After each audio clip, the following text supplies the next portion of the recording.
Iran বর্তমান মুসলিম বিশ্বের সবচেয়ে শক্তিশালী একটি দেশ। পশ্চিমা নিষেধাজ্ঞা, সামরিক চাপ, অর্থনৈতিক অবরোধ এবং একের পর এক আঞ্চলিক সংঘাতের মুখেও নিজেদের অবস্থান থেকে সরে আসেনি তেহরান। মধ্যপ্রাচ্যের মুসলিম দেশগুলো যখন পশ্চিমাদের ঘনিষ্ঠ মিত্র, তখনও ইরান নিজস্ব কৌশল ও নীতিতে অটল থেকেছে। যুক্তরাষ্ট্র ইসরায়েলের সঙ্গে দীর্ঘদিনের সংঘাত, বহুমুখী চাপ ও সামরিক হামলার পরও দেশটি ভেঙে পড়েনি, বরং জাতীয় শোককে ঐক্য প্রতিরোধের প্রতীকী রূপ দিয়ে নতুন নেতৃত্বের মাধ্যমে আবারও শক্ত অবস্থানের বার্তা দেওয়ার চেষ্টা করছে আয়াতুল্লাহর উত্তরসূরিরা। তেহরানের গ্র্যান্ড মুসল্লায় আয়োজিত আয়াতুল্লাহ আলী খামেনির বিদায় বেলার অনুষ্ঠান কেবল একজন নেতাকে বিদায় জানানোর অনুষ্ঠান নয়, এটি পরিণত হয় বিশ্বের অন্যতম বড় কূটনৈতিক মঞ্চে। শতাধিক দেশের প্রতিনিধি সেখানে উপস্থিত হয়ে শ্রদ্ধা জানান, আর সেই মঞ্চ থেকেই কোরআনের আয়াতের মাধ্যমে বিভিন্ন দেশের উদ্দেশ্যে ভিন্ন ভিন্ন বার্তা দেয় ইরান।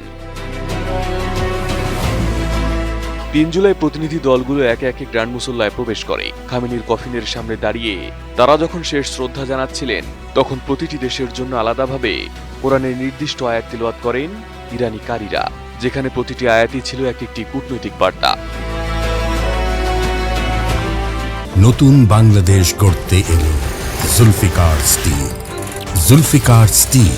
বাংলাদেশের সরকারি প্রতিনিধি দলের সামনে তিলাওয়াত করা হয় সূরা আল আহজাবের 23 নম্বর আয়াত, যেখানে আল্লাহ বলেন, মুমিনদের মধ্যে এমন কিছু লোক আছে যারা আল্লাহর সঙ্গে করা অঙ্গীকার সত্যভাবে পূরণ করেছে, তাদের কেউ শাহাদাত বরণ করেছে, আবার কেউ অপেক্ষা করছে।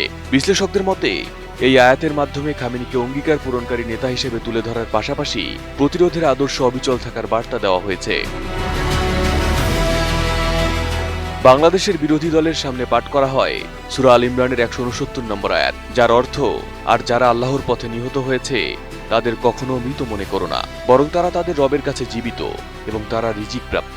এর মাধ্যমে খামেনির মৃত্যুকে শাহাদাতের দৃষ্টিকোণ থেকে উপস্থাপনের চেষ্টা করেছে ইরান।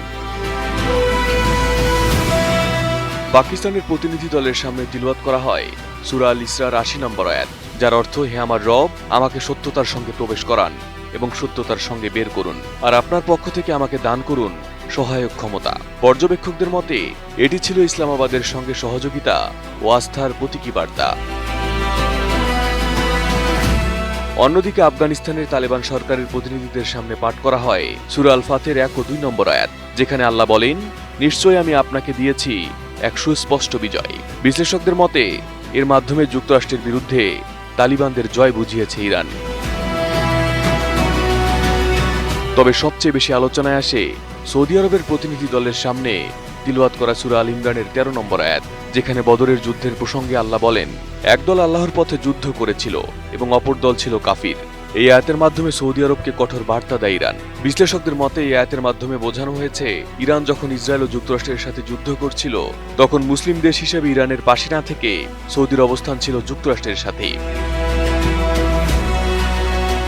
পর্যবেক্ষকদের মতে খামেনির জানাজা ছিল শুধু শোকের অনুষ্ঠান নয়, এটি ছিল কোরআনের আয়াতের মাধ্যমে পরিচালিত এক ব্যতিক্রমী কূটনৈতিক বার্তা। ঐক্য, শাহাদাত, প্রতিরোধ, বিজয় ও সতর্ক বার্তা সব মিলিয়ে তেহরান জানিয়ে দিয়েছে, নেতৃত্ব বদলালেও তাদের আঞ্চলিক নীতি ও রাজনৈতিক অবস্থান বদলাবে না। Arif Hasan, ATN news.